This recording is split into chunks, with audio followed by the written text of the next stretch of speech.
Hello, good morning student. कैसे हो आप? अंजलि विद्या मंदिर में आपका हार्दिक स्वागत है। कक्षा 7, सब्जेक्ट हिंदी, पाठ 7, बढ़े कहानी। હવે જો વિદ્યાર્થી મિત્રો, તમારી ટેક્સ્ટ બુકના પેજ નંબર 14 ઉપર જે તમને કહાની આપેલી છે, બરાબર, ત્યાં તમને જો ખાલી જગ્યા સ્વરૂપે દેખાયેલી છે, તમારે તેને ખાલી જગ્યાને પૂર્ણ કરવાની છે। જો એમાં લખેલું છે, कहानी को पढ़ते जाइए और उसमें छूटे हुए शब्द को खाली स्थान में भरते जाइए। હવે હું તમને અહીંયાથી જે કહાની કહીશ, બરાબર છે, એ તમારી ટેક્સ્ટ બુકમાં તમારે લખતું જવાનું છે। જે ખાલી જગ્યા છૂટેલી છે એમાં હું તમને ત્યાંના વર્ડ્સ છે એ લખાવીશ, બરાબર। ચલો, પહેલાં તો આપણે એનું થોડુંક સમજી લઈએ કે શું કહેવા માગે છે। પહેલાં ઉપર જે શીર્ષક છે તેમાં મનુષ્ય કહાની પ્રિય હે, મનુષ્ય છે એ કેવો તો કે કહાની પ્રિય છે। હવે વિદ્યાર્થી મિત્રો, તમને બધા કોને કહાની સાંભળવી નથી ગમતી? હા, બધાને ગમતી જ હશે। કોઈ તેના દાદીમા પાસે, કોઈ તેની મમ્મી પાસે એ કહાની સાંભળતા જ હશે। कहानी बनाना दिलचस्प और चुनौतीपूर्ण कार्य है। छात्रों में कहानी निर्माण के प्रति रुचि उत्पन्न हो, इसीलिए यह वैविध्यपूर्ण अभ्यास दिए गए हैं। હવે શું તો કે કહાની બનાવી એ ખૂબ જ દિલચસ્પ એટલે કે રસપૂર્ણ કાર્ય છે અને ચુનૌતીપૂર્ણ એટલે કે પડકારરૂપ પણ કાર્ય છે, બરાબર। અને છાત્ર એટલે કે વિદ્યાર્થીઓમાં કહાની બનાવી શકે, નિર્માણ કરી શકે, એટલા માટે આ પાઠ છે એ તમને અહીંયા દર્શાવેલો હોય છે। कहानी विकास और विस्तार की प्रवृत्तियाँ कहानी लेखन की और नई दिशा देगी। શું કહે છે? કહાની છે એ વિકાસ અને વિસ્તારની પ્રવૃત્તિઓ છે, જેથી લેખનમાં છે એ નવી દિશા આપણને આપશે। તો જોશું આપણે કૌવા ઓર મુર્ગી। અહીંયા બે વ્યક્તિ છે, કૌવા એટલે કે કાગડો અને મુર્ગી, એ બંનેની કહાની તમને આપેલી છે। જુઓ, હું તમને અહીંયા પહેલાં એમને બોલતી જઈશ, બરાબર છે। એની સાથે સાથે તમારે ખાલી જગ્યા બોલું છું, એની સાથે તમારે ત્યાં તમારી ટેક્સ્ટ બુકમાં અથવા તો તમારી CW બુકમાં આ લખતું જવાનું છે। જુઓ, कौवा और मुर्गी दोनों एक घर में खाली जगह थे, बराबर। तो શું આવશે? कौवा और मुर्गी दोनों एक घर में हाँ रहते थे। खाली जगह दाना लाता था, खाली जगह भी दाना लाती थी। तो શું આવશે?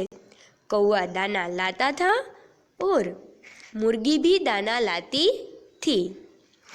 खाली जगह में શું આવશે? પહેલામાં કૌવા આવશે ને બીજીમાં મુર્ગી। ऐसा करते करते घर में बहुत खाली जगह जमा हो गया। तो શું આવશે ખાલી જગ્યામાં? દાના। હવે આખું વાક્ય બનાવો। ऐसा करते करते घर में बहुत दाना जमा हो गया। एक दिन कौवे ने खाली जगह मैं चावल लेने खाली जगह हूँ। तो શું આવશે? પહેલી ખાલી જગ્યામાં કહા અને બીજીમાં જાતા। તો ફરીથી વાક્ય બનાવો।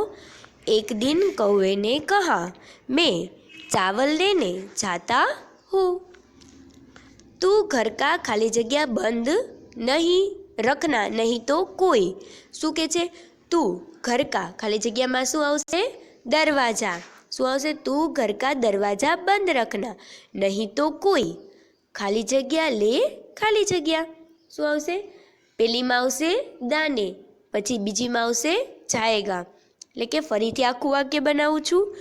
તું ઘર કા દરવાજા બંધ રખના, નહીં તો કોઈ દાને ले जाएगा। હવે સમજાઈ ગયું તમને? એની નીચે આવે છે, જુઓ। થોડી દેર બાદ એક ઘોડા ખાલી જગ્યાને કહા। શું કહે છે? પહેલીમાં આવશે આયા અને બીજી ખાલી જગ્યામાં આવશે ઉસ। જો આખું વાક્ય બનાવું છું। થોડી દેર બાદ એક ઘોડા આયા, उसने कहा।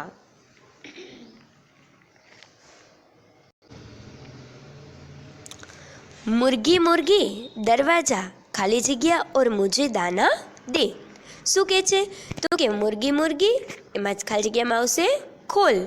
मुर्गी मुर्गी दरवाजा खोल और मुझे दाना दे।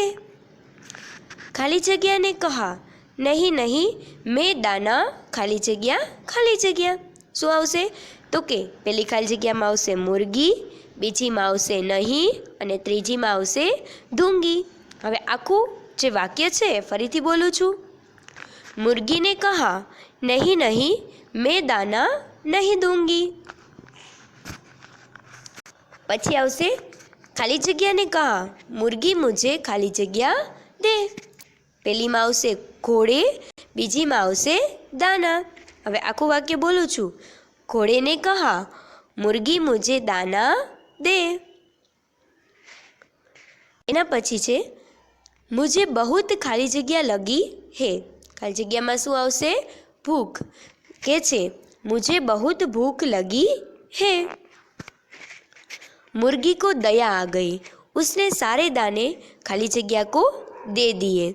मुर्गी ने छे एमां जवाब खाली जगह में जवाब शू आवशे? घोड़े। बराबर। मुर्गी को दया आ गई और उसने सारे दाने घोड़े को दे दिए। अब खाली जगह सोचने लगी कौवा दाना मांगेगा तो मैं कहाँ से दूंगी। तो शू कहे छे? खाली जगह में आवशे वह। हवे पाछू वाक्य बोलूं छू। अब वह सोचने लगी कौवा दाना मांगेगा तो मैं कहाँ से दूंगी। मुर्गी बहुत खाली जगह गई। खाली जगह में शू आवशे? घबरा। मुर्गी बहुत घबरा गई। जब कौवा खाली जगह लेकर घर लौटा तब मुर्गी चक्की के पीछे छिप गई।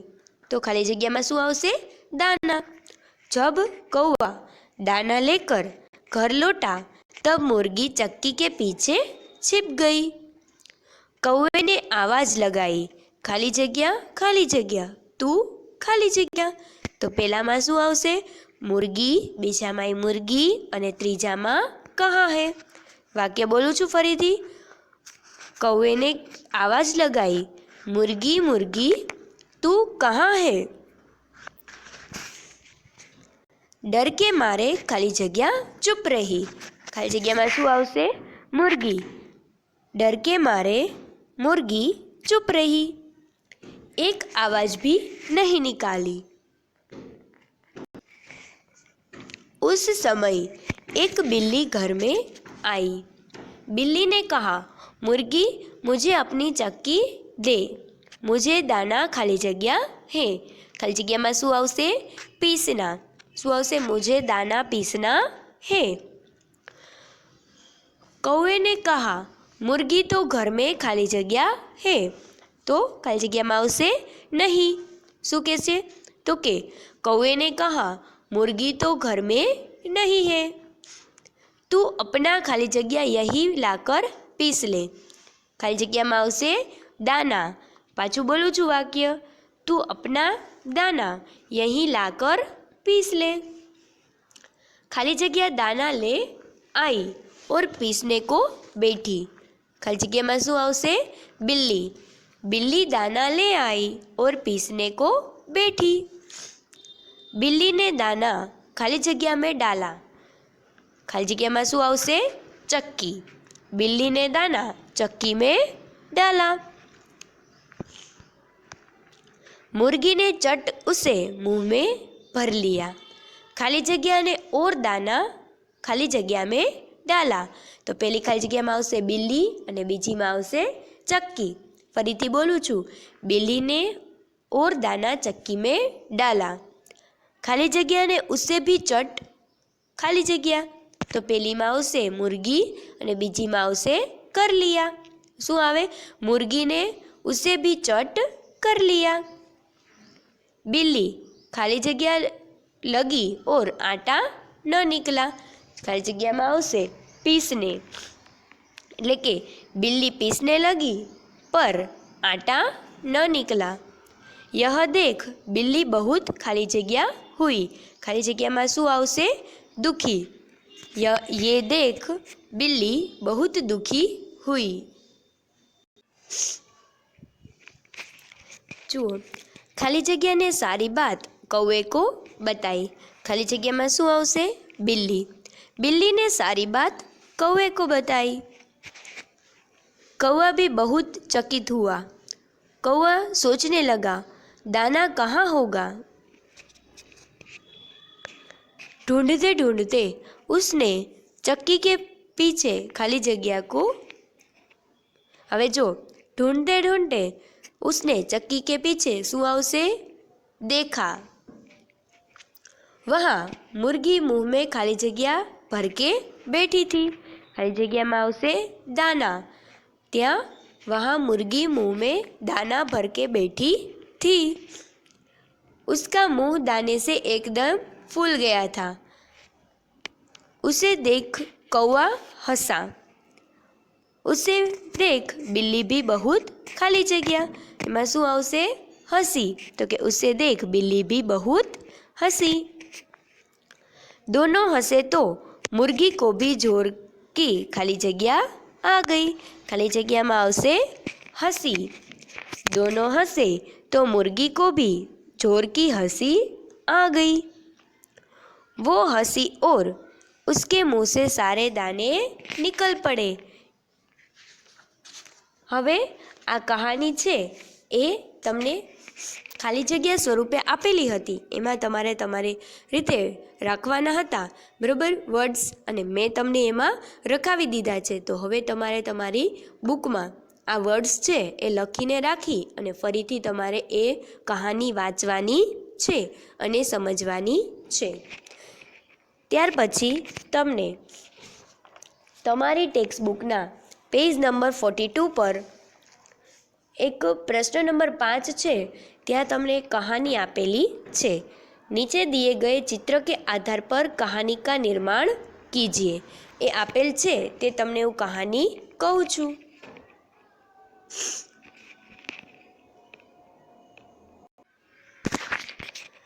હવે જુઓ, આ કહાની તમારે તમારી બુકમાં લખવાની છે તે હું તમને અહીંયા દર્શાવું છું।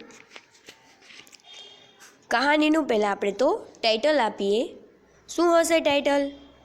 તમે જુઓ તમારી ટેક્સ્ટ બુકમાં, મેં તો અહીંયા પહેલાં તમને એક જ ચિત્ર લીધેલું છે, ત્યારબાદ હું તમને બીજું ચિત્ર બતાવીશ। તો કહાનીનું નામ શું હોઈ શકે?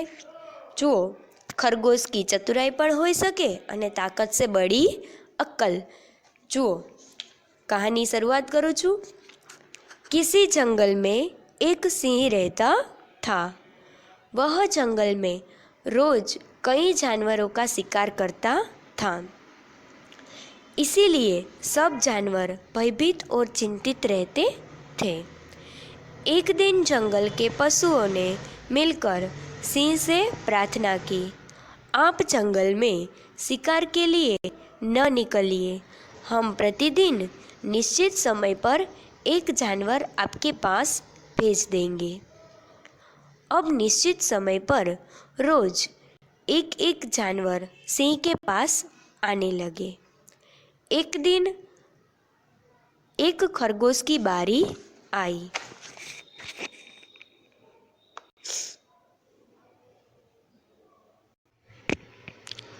उसने एक तरकीब सोची। वह जानबूझकर सिंह के पास देर से पहुंचा। सिंह को बहुत गुस्सा आया। उसने उससे देर से आने का कारण पूछा। खरगोश ने कहा, महाराज, रास्ते में मुझे एक दूसरा सिंह मिल गया था। वह मुझे मारकर खाना चाहता था। उससे जल्दी वापस लौटने का वादा कर मैं आपके पास आया हूँ। जंगल में दूसरा सिंह होने की बात सुनकर सिंह आपे से बाहर हो गया और गरजकर बोला, चल दिखा मुझे कहाँ है वह दूसरा सिंह। मैं अभी उसका काम तमाम करता हूँ। खरगोश सिंह को एक गहरे कुएं के पास ले गया और बोला, महाराज, इसमें छिपा है वह दुष्ट। सिंह ने कुएं में झांका। कुएं के पानी में उसे अपनी परछाई दिखाई दी। उसी को दूसरा सिंह समझकर वह कुएं में कूद पड़ा और डूबकर मर गया। खरगोश की जान बच गई। जंगल के दूसरे जानवरों ने भी राहत की सांस ली और खरगोश को धन्यवाद दिया। सीख, ताकत से अक्ल बड़ी होती है। जो काम ताकत से न हो उसे अक्ल से भी करना चाहिए। શું કહે છે? તો કે આ વાર્તા તો તમે નાનપણથી જ સાંભળેલી છે, બરાબર, કે તાકતથી મોટી અક્લ હોય છે. વ્યક્તિમાં ભલે ગમે એટલી તાકાત હોય, પરંતુ જો અક્કલ ન હોય તો એ કંઈ કામનું નથી. પોતાની સૂઝબૂઝ અને સમજદારીથી સસલાએ કેવી રીતે પોતાનો જીવ બચાવ્યો એ આપણે આ પાઠમાંથી શીખ લેવા જેવું છે. તો વિદ્યાર્થી મિત્રો, આવી તમને જો કહાની આવડે તો તમારે તમારી રીતે લખવાની છે અથવા તમારે જૂથ ચર્ચા કરી તમારા મિત્રો સાથે આવી કહાનીઓનું વર્ણન કરવાનું છે. તો આપણે આ પાઠ અહીંયા પૂર્ણ થાય છે. જો તમને અમારો વિડીયો ગમ્યો હોય તો અમારી ચેનલને લાઈક કરો, શેર કરો અને સબસ્ક્રાઈબ કરો, જેથી તમને આગળના નવા વિડીયો મળતા રહેશે. ત્યાં સુધી હું રજા લઉં છું. આવજો.